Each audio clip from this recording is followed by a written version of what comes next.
Hey everyone, so it's Ross here again. We're just building that next video for the axe versus the machete series.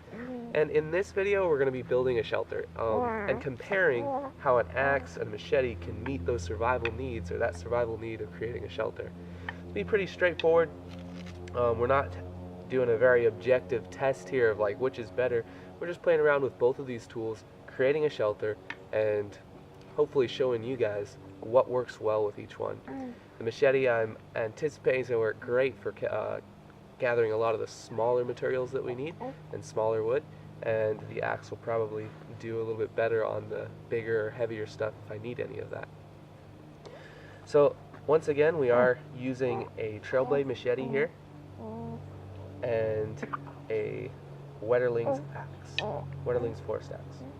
Alright, so we're going to get started with, first of all, selecting a location to build a shelter. That's what comes first when you're creating a shelter out in the survival scenario. So we've actually located a spot that we like. We're going to create a ridgepole and start creating a lean-to.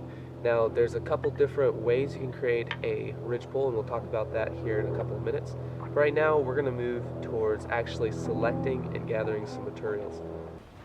Alright, so we're just going to gather some materials now for creating that shelter. One of the things we're going to need are a lot of very straight pieces of privet, which is our choice for wood today because it's kind of one of those throwaway species. It's an invasive species that's actually kind of a really bad invasive species, so we don't have any problem cutting a good bit of it down here today. We're going to start by selecting pieces of privet that range from this guy's size up to a little bit larger than my wrist, and we're going to use those for everything from the ridgepole, maybe a really thick one of those for a ridgepole, down to the supports that run alongside to create our lean-to. So we're going to go ahead and start by gathering a piece of privet here with a machete and seeing how well this works for gathering our material.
Alright, as you can see here, we've got a ridgepole set up.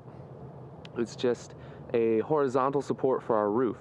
On each end, we've supported it with a forked stick and braced it against a couple of trees. This is just basically the foundation for our shelter. So, create a good, strong ridgepole, and everything gets good from there.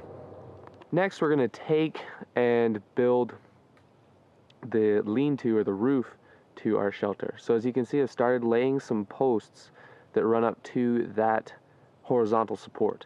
To our right here, you can see a whole bunch of materials that I gathered with the trail blade and that we're going to use to build the roof. On top of that, we're going to add a layer of duff, or basically material from the forest floor. But we'll show you that in a minute. Now that we've built a roof for the lean-to and covered it with branches, we're going to layer that with duff. Duff is all the organic matter that's laying on the forest floor. So all the pine needles, the leaves, we're going to layer that onto the top of our lean-to until it's thick enough that you can't see through it. That'll probably be 2 to 3 feet of duff. And that should be, with a layer of bark or pine needles on top of it, enough to keep rain from rolling right through the roof into our lean-to. Alright, so now we've got a shelter constructed that has a nice slope on it, so it'll shed rain. We've got a lot of duff on it, so hopefully it'll be waterproof.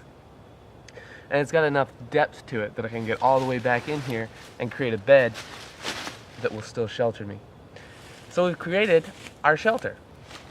So now that we've built our shelter, what happens next? Well, in the next couple of videos, we're going to build a fire ring out here and put a fire in it. That'll be one of our videos, is how you create fire and how the trail blade is a great tool for doing that. In addition, we'll put up a fire reflector in front of it that'll reflect heat back into our shelter. Thanks for joining me, and we'll see you in the next video.